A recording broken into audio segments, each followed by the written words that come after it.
அட சூப்பரான ஒரு பிரியாணிக்கு இன்ஸ்டண்ட்டாக வெஜ் புலாவ் செய்யலாம். வாங்க அது எப்படி செய்யலாம்னு பார்க்கலாம். லஞ்ச் பாக்ஸ்க்குலாம் சூப்பராக இருக்கும்.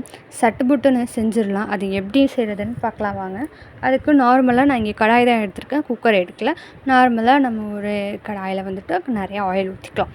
நல்லா நிறைய ஆயில் ஊற்றி அந்த ஆயில் கொதிக்கிற வரைக்கும் வெயிட் பண்ணுங்கள். இது கொதிக்கும் போதே நம்ம வந்துட்டு பாஸ்மதி ரைஸ் வந்துட்டு ஒரு கப் அளவுக்கு எடுத்து வச்சுக்கலாம். ஒரு கப் அளவுக்கு எடுத்ததை ஊற வச்சுருங்க. அது நல்லா ஊறட்டும். ஒரு 20 மினிட்ஸ் ஊறணும். நம்ம இதெல்லாம் வதக்குறதெல்லாம் 20 மினிட்ஸ் ஆகிடும். இப்போ இதில் நம்ம பிரியாணிக்கு தேவையான எல்லாமே போட்டுக்கலாம். சோம்பு, மிளகு, பட்டை, ஏலக்காய் இதெல்லாம் போட்டு இதோட நம்ம நீட்டை வாக்கில் வெட்டி வச்சுருக்க 2 வெங்காயத்தையும் இதில் ஆட் பண்ணிக்கலாம். இங்கே நான் 2 வெங்காயம் எடுத்திருக்கேன். ஒரு 2 பேருக்கு கரெக்டாக இருக்கும். ஒரு ஆளுக்கு ஒரு வெங்காயன்ற கணக்கு எடுத்துக்கோங்க. இதை நல்லா சாட்டேட் பண்ணணும். இதை நல்லா சாட்டேட் பண்ணி எப்படி பிரியாணிக்கு வந்துட்டு நல்லா வதக்கினா வெங்காயம் வருமோ அதே அளவுக்கு இங்கேயும் நல்லா வதக்கிக்கோங்க. அப்போ நல்லாயிருக்கும். இது ஓரளவுக்கு கோல்டன் லைட்டாக வந்தாலே போதும். கண்ணாடி பதம் தாண்டி செம்ம டேஸ்ட்டாக சூப்பராக இருக்கும். இந்த அளவுக்கு நல்லா கொஞ்சம் விட்டு அந்த ஆயில்லையே அந்த வெங்காயத்தை நல்லா வதக்கிக்கோங்க. இதை நல்லா வதக்குனதுக்கப்புறம் நம்ம ஒரு பேஸ்ட் தயாரிக்கலாம். நார்மலாக எப்போதும் இஞ்சி பூண்டு பேஸ்ட்டாக அரைக்கிறதோட கொஞ்சமாக வந்துட்டு பச்சை மிளகா 1 போட்டு அதை நல்லா பேஸ்ட்டாக அரைச்சி வச்சுக்கோங்க. அந்த பேஸ்ட்டையும் நம்ம இதில் ஆட் பண்ணிக்கலாம். இதையும் சேர்த்து ஒரு சேர வதக்கிக்கலாம்.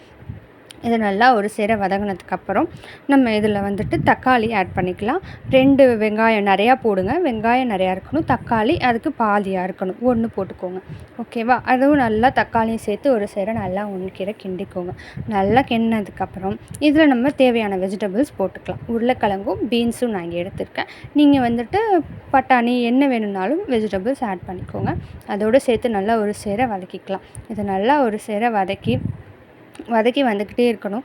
இந்த வெஜிடபிள்ஸ் நம்ம வந்து நார்மலாக ஃப்ரையாக பண்ணுறதுனால கொஞ்சம் நல்லா வதக்கி எடுத்தால் தான் அந்த வெஜிடபிள் நல்லா வேகும். ஸோ அதளவுக்கு நல்லா வேக விட்டு கொஞ்சம் விட்டு வேக விடுங்க. இதில் மசாலா ஐட்டம்ஸ் நான் போட்டேன். அந்த கிளிப்பு இல்லை.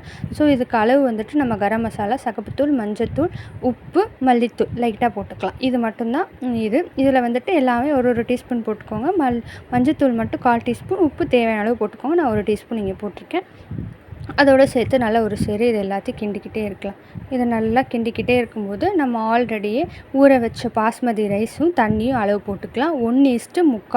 1க்கு 1 டம்ளர் கப்பு பவுல் எடுத்திங்களோ, எந்த பவுல் எடுத்திங்களோ அதுக்கு 1.25 போட்டுக்கோங்க. செம்மையாக அவ்வளோதான். லாஸ்ட்டில் கொத்தமல்லி, புதினா வந்து தூவி விட்டு எடுத்திங்க, மூடி போட்டு தம் போட்டு எடுத்திங்கன்னா சூப்பராக இருக்கும். இந்த தண்ணி வந்து சுடு தண்ணி வந்துட்டு தம் போடும்போது அந்த மூடி போட்டு மேலே வந்து சுடு தண்ணியை கொதிக்க வச்சதை ஒரு 20-15 மினிட்ஸ் எடுத்துகிட்டு கேஸ் ஆஃப் பண்ணதுக்கப்புறம் 20 மினிட்ஸ் கழிச்சு எடுங்க. அவ்வளோதான்.